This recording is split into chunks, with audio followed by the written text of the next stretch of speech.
BSP के national coordinator Akash Anand अपनी शादी के बाद फिर से एक्टिव मोड में आ गए हैं। आकाश आनंद ने अपनी जनसभाओं का दौर एक बार फिर से शुरू कर दिया है। स्क्रीन पर जो तस्वीरें आपको दिख रही हैं वो हैं करनाल की। हरियाणा के करनाल में आकाश आनंद ने एक बड़ी जनसभा को संबोधित किया। ये एकमात्र जनसभा नहीं है, इसके बाद आकाश आनंद 29 और 30 तारीख को राजस्थान में भी कई जनसभाओं को संबोधित करने वाले हैं। वो कहां कब होंगी उसका ब्यौरा हम आपको दे देंगे। इससे पहले भी आकाश आनंद देश भर के कई राज्यों में जनसभाओं को संबोधित कर चुके हैं।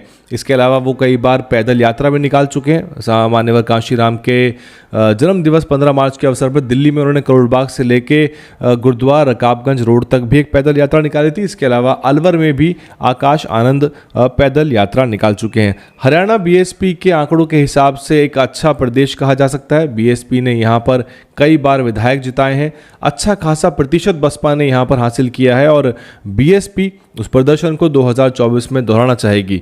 हरियाणा के जो विधानसभा चुनाव होते हैं वो देश के लोकसभा के चुनाव के साथ होते हैं और ऐसे में बसपा जो है एक तरह से अपनी ज़मीनी तैयारियां गतिविधियां जो हैं वो तेज़ करना चाहती हैं। आकाश आनंद आमतौर पे चुनाव से काफ़ी पहले कई राज्यों में रैलियां करते हैं।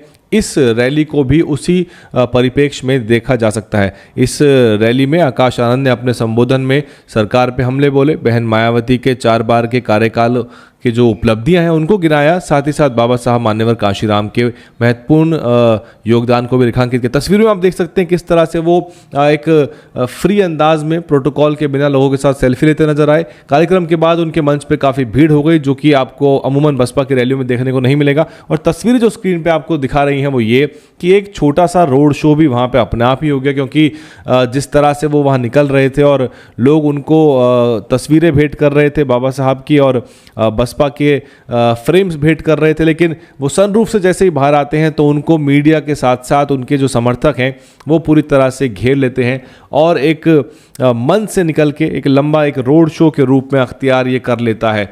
तो आकाश आनंद लोकप्रिय हैं, लेकिन बीएसपी को अपने व्यापक रणनीति पर भी काम करना होगा और चुनावी राज्यों में ध्यान देना भी बीएसपी के लिए बहुत महत्वपूर्ण है। उधर उत्तर प्रदेश में नगर निगम के चुनाव हैं, वहाँ भी चुनावी रैलियों की बहुत ज़बरदस्त दरकार है। हालांकि अभी तक वहाँ से कोई इस प्रकार की खबर आई नहीं है कि कोई चुनावी रैली होगी, लेकिन नगर निगम में अगर चुनावी रैली बहन मायावती की हो जाती हैं तो वो पूरी तरह से तस्वीर पलटने वाला होगा। बहरहाल हरियाणा जो है बीएसपी पिछली चुनावों में गठबंधन के तहत चुनाव मैदान में उतरी थी। बीएसपी ने इनेलो के साथ इंडियन नेशनल लोकदल के साथ गठबंधन किया था, लेकिन बाद में इंडियन नेशनल लोकदल जो पार्टी है उसके 2 हिस्से हो गए।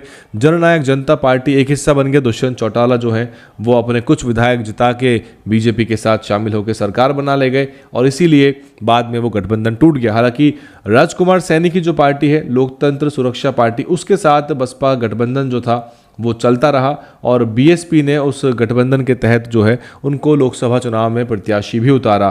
फरीदाबाद में जो रैलियां हुई थी उसमें आपको लोकतंत्र सुरक्षा पार्टी और बसपा के जो झंडे हैं वो साथ साथ अवश्य ही नजर आए होंगे। तो ये बीएसपी के लिए हरियाणा एक प्रोडक्टिव राज्य रहा है। बसपा यहाँ पर कई बार अच्छे परफॉर्मेंस निकालती रही है। ऐसे में आकाश आनंद को एक व्यापक रणनीति तैयार करनी चाहिए और केवल 1-2 नहीं, बहुत सारी इस तरह की सभाएं होनी चाहिए और जिस तरह से वो एक खुले अंदाज से लोगों को मिल रहे हैं तो एक रोड शो भी कर दिया जा सकता था इसके साथ। हालांकि रोड शो की अलग से परमिशन ली जाती, लेकिन रोड शो भी काफ़ी कारगर प्रचार का तरीका है और युवाओं को काफ़ी ज़्यादा एक तरह से अट्रैक्ट करता है। हरियाणा की अगर हम बात करें तो 2000 में हुए चुनाव में बसपा को 6% वोट मिला था और उसके बाद भी 3% वोट मिला, उसके बाद बसपा को 6% मिला, 4%। तो इस तरह से बसपा लगातार यहाँ पर अच्छा खासा वोट लेकर आती रही है। तो ये थी अपडेट आकाश आनंद की रैली की। दोबारा हाजिर होंगे आपके सामने और खबरें लेके। DNN हिंदी को सब्सक्राइब करने के लिए दबाएं लाल रंग का सब्सक्राइब बटन और घंटी का बटन दबाकर